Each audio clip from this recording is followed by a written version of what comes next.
Olá, seja bem-vindo ou bem-vinda ao episódio 2 do vídeo O Caso Dália Negra.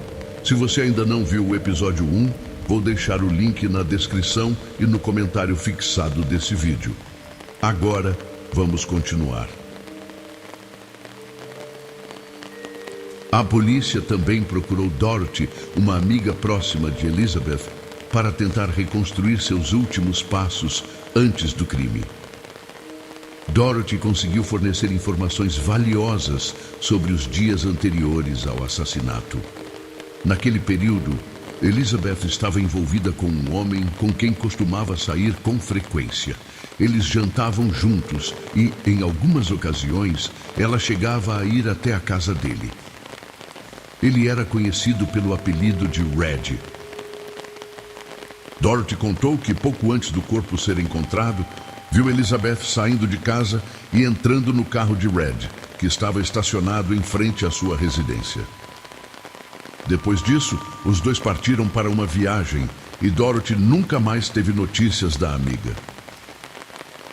A polícia também decidiu investigar os hotéis da cidade em busca de pistas. Durante essa apuração, descobriram que um homem havia se hospedado em um determinado hotel no mesmo período em que Elizabeth foi assassinada. O detalhe mais intrigante? Ele possuía um carro idêntico ao de Red, o homem com quem Elizabeth foi vista pela última vez antes de desaparecer. A identidade desse homem era Robert Manley. Os investigadores conseguiram uma foto dele e a mostraram para Dorothy na esperança de que ela pudesse reconhecê-lo. Assim que viu a imagem, ela não teve dúvidas e confirmou imediatamente. Era ele. Dorothy explicou que ele era chamado de Red por causa de seus cabelos ruivos e que os dois haviam se conhecido cerca de um mês antes do assassinato. Red também morava em San Diego, assim como Elizabeth, que estava vivendo lá com uma amiga. A principal hipótese dos investigadores era que Red havia ido buscá-la em San Diego para um passeio em Los Angeles. Durante esse tempo, algo pode ter acontecido, resultando na perda do último ônibus que a levaria de volta para casa. Algumas teorias sugerem que Elizabeth não foi assassinada imediatamente após o encontro com Red. Há relatos de que ela teria sido vista ainda viva no dia 9 de janeiro, parada em frente ao Biltmore Hotel. Quando a polícia começou a investigar Robert Manley, descobriu que ele era casado e trabalhava como engenheiro de vendas. Os investigadores também descobriram que, 2 dias após o corpo de Elizabeth ter sido encontrado, Robert Manley foi até a casa de um amigo chamado Harry. A polícia se dirigiu até a residência de Harry, mas não encontrou ninguém no local. No entanto, o carro de Robert estava estacionado ali. Diante disso, os agentes decidiram montar uma vigilância na frente da casa, aguardando o retorno dos dois. A espera durou 2 dias. Assim que Robert finalmente apareceu e colocou o pé dentro da casa, os policiais agiram rapidamente, detendo tanto ele quanto seu veículo para investigação. Durante o interrogatório, os policiais fizeram várias perguntas a Robert e até o submeteram a um teste de polígrafo. No entanto, o exame não indicou qualquer envolvimento dele no crime. Vale lembrar que testes de polígrafo não são considerados provas concretas e definitivas. Além disso, uma análise minuciosa do carro de Robert não revelou nenhuma evidência que pudesse ligá-lo ao assassinato. Sem provas suficientes para mantê-lo sob custódia, as autoridades não tiveram escolha, a não ser liberá-lo e permitir que retornasse para casa. Os jornais estavam bombando com notícias da Betty Short, e eles queriam deixar o caso ainda mais bombado, falando dela com uma conotação sexual. Eles até inventaram que ela gostava de usar uma flor no cabelo e que usava roupas íntimas pretas. Vou repetir, os jornais estavam inventando que ela gostava de usar uma flor no cabelo e que usava roupas íntimas pretas. Não é de hoje mesmo, né, gente? A mídia sempre manipulando as informações ao seu bel prazer. O mais trágico de tudo é que, além de ter sido assassinada de maneira brutal, Elizabeth ainda era alvo de exploração sensacionalista pela mídia, que a retratava de forma deturpada. Com o passar do tempo e a falta de respostas da polícia, a população começou a se sentir cada vez mais insegura e indignada. A pressão sobre as autoridades aumentava, pois todos temiam a possibilidade de o assassino ainda estar à solta. Então, em 5 de fevereiro de 1947, a polícia realizou novas prisões. Robert Manley foi detido mais uma vez, junto com outro homem chamado Dan. Robert foi rapidamente libertado mais uma vez e as investigações também provaram que Dan não tinha qualquer envolvimento com o crime. No entanto, um dos principais suspeitos na época era um homem chamado Leslie Dillon. Apesar das suspeitas, nunca foi encontrada nenhuma evidência concreta que o ligasse ao assassinato. Em 2017, a autora Pew Eatwell publicou o livro Black Dahlia, Red Rose: The Crime, Corruption and Cover-Up of America's Greatest Unsolved Murder, no qual defende a teoria de que Leslie Dillon, ex-assistente de agente funerário, foi o responsável pelo assassinato de Elizabeth Short. Segundo Eatwell, Dillon teria cometido o crime a mando de Mark Hansen, um influente empresário de Hollywood na época. A autora sugere que Elizabeth foi morta por ter descoberto sobre um esquema de fraude em hotéis, no qual Dillon e Hansen estavam envolvidos. Além disso, Eatwell aponta que o crime pode ter ocorrido no Astor Motel, em Los Angeles. Alguns funcionários do motel relataram que na manhã em que o corpo foi encontrado, um dos quartos estava coberto de sangue e matéria fecal, levantando suspeitas de que o local tenha sido a cena do assassinato. Mark Hansen era o mesmo amigo cujo nome apareceu na lista telefônica de Elizabeth. Curiosamente, a polícia nunca demonstrou muito interesse em investigá-lo a fundo, assim como Leslie Dillon. Isso levou a especulações de que Hansen, sendo uma figura influente e poderosa em Hollywood, poderia ter usado sua influência para desviar a atenção das autoridades. Muitos acreditam que ele pode ter subornado policiais para que seguissem outras linhas de investigação, afastando qualquer suspeita sobre ele. Naquele período, os casos de corrupção dentro da polícia eram bastante comuns, e havia rumores de que Mark Hansen tinha uma espécie de obsessão por Elizabeth. Dizia-se que ele demonstrava grande interesse por ela, mas que Elizabeth nunca retribuiu esses sentimentos e chegou a rejeitá-lo várias vezes. Além disso, Leslie Dillon parecia saber detalhes sobre o crime que nunca haviam sido divulgados publicamente, o que levantou ainda mais suspeitas sobre seu possível envolvimento no caso. A autora Pew Eatwell também mencionou um homem chamado Henry Hoffman, proprietário do Astor Motel, em Los Angeles. Ao investigar mais a fundo, ele também descobriu um conjunto de roupas femininas enroladas em um papel marrom. Quando as desdobrou, percebeu que estavam manchadas de sangue. No entanto, em vez de relatar o achado à polícia, ele decidiu simplesmente limpar tudo e não contar nada a ninguém. O motivo?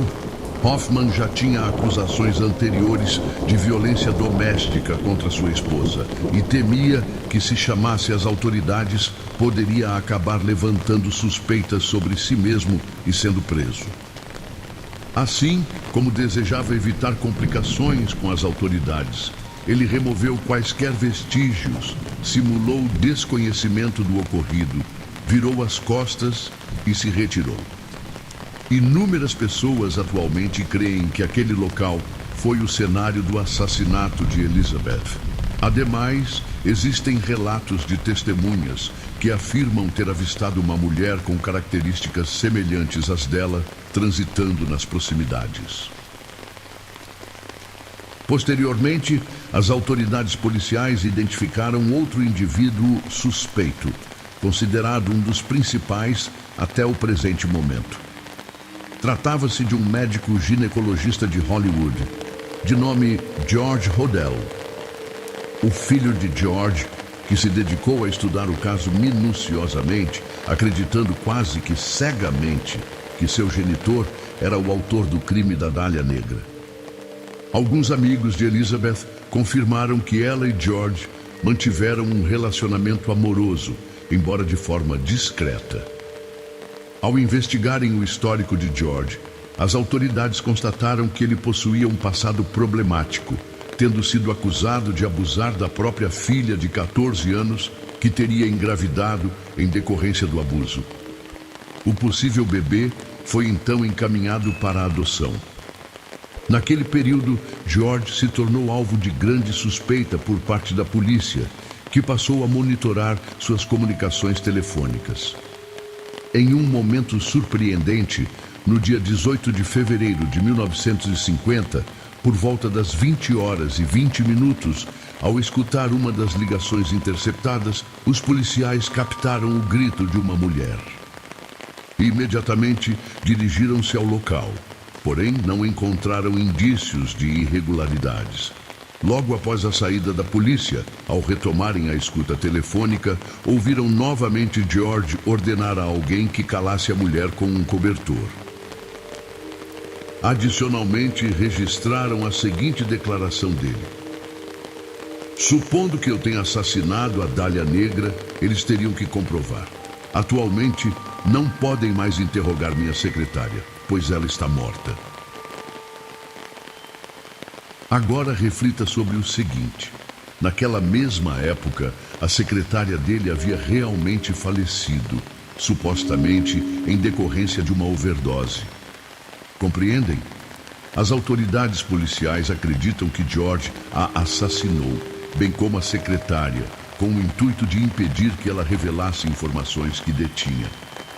Neste ponto, é provável que vocês estejam se questionando: diante de uma evidência tão contundente, com ele praticamente confessando o assassinato da Dália Negra, por que ele não foi detido? George Hodel era uma figura de grande prestígio naquela localidade. Possuía inúmeras conexões influentes e frequentemente era visto na companhia de personalidades famosas, sendo inclusive o médico de algumas delas. Ele também organizava inúmeras festas, algumas das quais Elizabeth frequentou, e em virtude de todo esse poder e antecipando uma possível acusação de homicídio, ele optou por evadir-se para as Filipinas. Steve, o filho de George, ao iniciar uma investigação sobre o caso, ciente de que seu pai havia sido considerado um suspeito, declarou acreditar que não apenas Elizabeth foi vítima fatal de seu pai, mas também outras pessoas. Steve possui certa legitimidade para conduzir tais investigações, por conta da sua experiência como ex-policial aposentado da Divisão de Homicídios. Após sua aposentadoria, ele se deparou com uma fotografia oculta em um álbum de seu pai, encontrado após o falecimento deste. Nesse álbum fotográfico, havia duas imagens de uma mulher de cabelos escuros que ele supõe serem de Elizabeth Short. No entanto, considerando que seu pai promovia inúmeras festas em sua residência, poderia tratar-se de alguma outra mulher com características físicas semelhantes. Steve também descobriu que seu pai havia adquirido cimento pouco tempo antes do crime. Lembram-se de que um saco de cimento foi encontrado perto do corpo de Elizabeth? A identificação da fabricante do cimento adquirido por ele revelou ser a mesma marca encontrada no terreno baldio onde Elizabeth foi localizada. Adicionalmente, Steve contratou um especialista em grafologia para comparar a caligrafia de seu pai com a presente na carta. O perito concluiu que havia uma correspondência provável, embora não fosse totalmente conclusiva. Em 2013, o terreno da residência de George também foi submetido a exames com o objetivo de identificar algum tipo de resquício ou vestígios humanos, e o resultado das análises foi afirmativo. Contudo, a identificação da origem daqueles resquícios se mostrou inviável, em virtude do extenso período de tempo decorrido. George havia falecido em 1999, portanto, até 2013. São muitos anos que haviam se passado. Nesse contexto, Steve tomou a iniciativa de redigir um livro, no qual expôs as razões pelas quais acreditava que seu pai era o responsável pelo assassinato da Dália Negra. Todavia, diversas pessoas manifestam desconfiança em relação a Steve, em razão de sua notória antipatia pelo seu próprio pai. O único fato incontroverso é que George evadiu-se e as autoridades policiais jamais tentaram de alguma forma localizá-lo novamente. Em novembro de 1950, uma senhora de 35 anos, chamada Christine Reynolds, mãe de 3 filhos, telefonou para a polícia afirmando que entregaria o verdadeiro criminoso. As autoridades policiais já se mostravam saturadas desse tipo de contato, de pessoas que buscavam protagonismo, alegando ter conhecimento sobre a identidade do assassino da desventurada Elizabeth. Isso porque, até aquele momento, já haviam recebido ao menos 27 ligações com o mesmo teor. O diferencial de Christine Reynolds em relação aos demais foi o fato de Elizabeth ter residido com ela por um tempo. Inclusive, ela mencionou que conhecia Elizabeth pelo nome íntimo de Libby e que ambas haviam se encontrado e se conhecido inicialmente em um estabelecimento noturno, aproximadamente 3 anos antes, naquele período. Christine alegou que Elizabeth havia se relacionado com outra mulher, enquanto também mantinha um envolvimento com ela. Em decorrência disso, durante uma discussão em um bar, Christine e Elizabeth se desentenderam e deixaram o local em desavença, ambas no mesmo veículo. Após um certo tempo, Elizabeth teria conseguido sair do automóvel em plena via pública e Christine, em estado de embriaguez, a perseguiu e iniciou um estrangulamento. Posteriormente, relatou ter se apossado de uma lâmina que portava no bolso e desferido golpes com a mesma. As autoridades policiais não conferiram grande credibilidade a essa narrativa, pois, caso Christine houvesse realmente apunhalado Elizabeth em plena via pública, haveria vestígios de sangue por toda parte. Contudo, Christine revelou um detalhe que era de conhecimento exclusivo da polícia. Ela afirmou que em um momento de fúria teria seccionado uma porção do cabelo de Elizabeth e a inserido em suas partes íntimas. De fato, as autoridades policiais localizaram esse cabelo. No entanto, essa linha de investigação também perdeu força, pois a polícia descobriu que Christine já havia mantido um relacionamento amoroso com um ex-policial e que este último, tendo acesso ao rumo das investigações, teria repassado as informações a ela. O motivo pelo qual Christine desperdiçou seu tempo e até mesmo o tempo da polícia ao relatar essa história foi que, ao despertar em sua residência, após ter desmaiado em estado de embriaguez, ela se viu despida e completamente coberta de sangue. Diante dessa situação, ela conjecturou que poderia ter cometido um homicídio e presumiu que a vítima poderia ter sido Elizabeth. Bom, chegamos ao último indício do caso que as autoridades policiais buscaram investigar, com a possível ligação com a Dália Negra, ocorrido em Cleveland, Ohio. Na mesma época, assassinatos de natureza brutal aconteciam naquela localidade. Mas o aspecto mais notável era que, em todos esses crimes, o autor também estava seccionando as vítimas ao meio. O criminoso em série ficou notório como o degolador de Cleveland, o que leva à hipótese de que o caso da Dália Negra possa igualmente ter sido cometido por um assassino em série. Até o presente momento, o caso da Dália Negra permanece sem resolução. Embora a maioria das pessoas incline-se a crer que George Hodel foi o verdadeiro culpado. É possível que ele possuísse tendências sádicas e que não desejasse que Elizabeth se envolvesse romanticamente com outra pessoa, a não ser com ele próprio. Talvez fosse do tipo possessivo, dominador e controlador. As motivações podem ser inúmeras.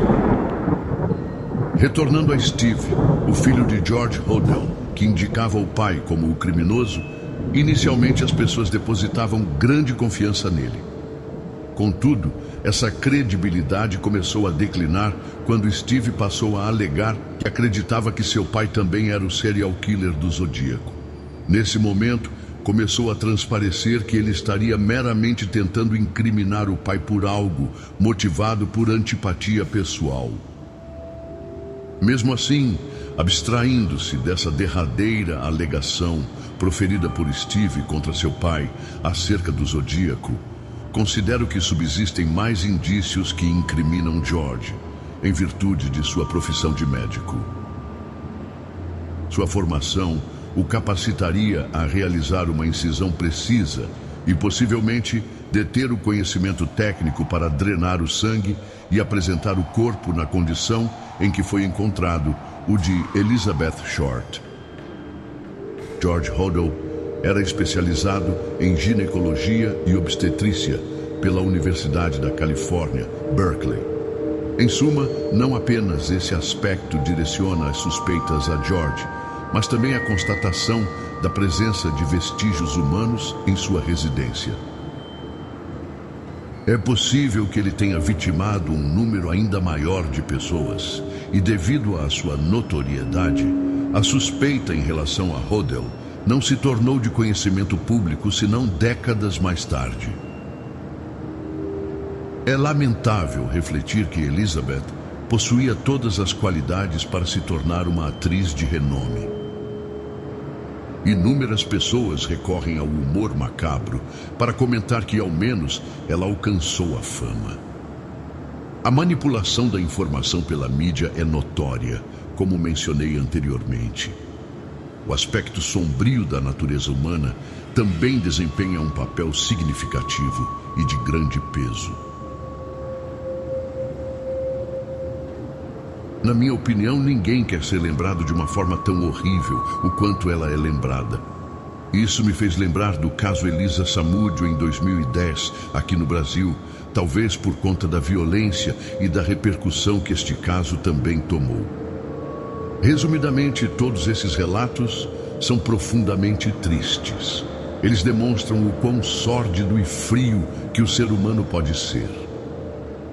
A história da Elizabeth Short também foi retratada e com muita liberdade poética na série American Horror Story, na primeira temporada, intitulada como House. E se você gosta dessa série, eu tenho um outro vídeo aqui no canal falando de uma outra figura histórica dos Estados Unidos que a série tomou liberdade poética para retratá-la, mas que na verdade é bastante diferente. É a história de Marie Laveau, a rainha do voodoo dos Estados Unidos. Vou deixar o link no card desse vídeo para você assistir. Esse foi o caso do quadro Relatos de Horror de hoje. Então, aproveite para se inscrever e ativar o sininho do canal para não perder nenhuma história. E lembre-se, cada like que você dá nos vídeos e até mesmo hypar, compartilhar e comentar o que você achou da história, além de equivaler a uma moeda para o barqueiro, faz com que esse vídeo chegue a mais outras almas também.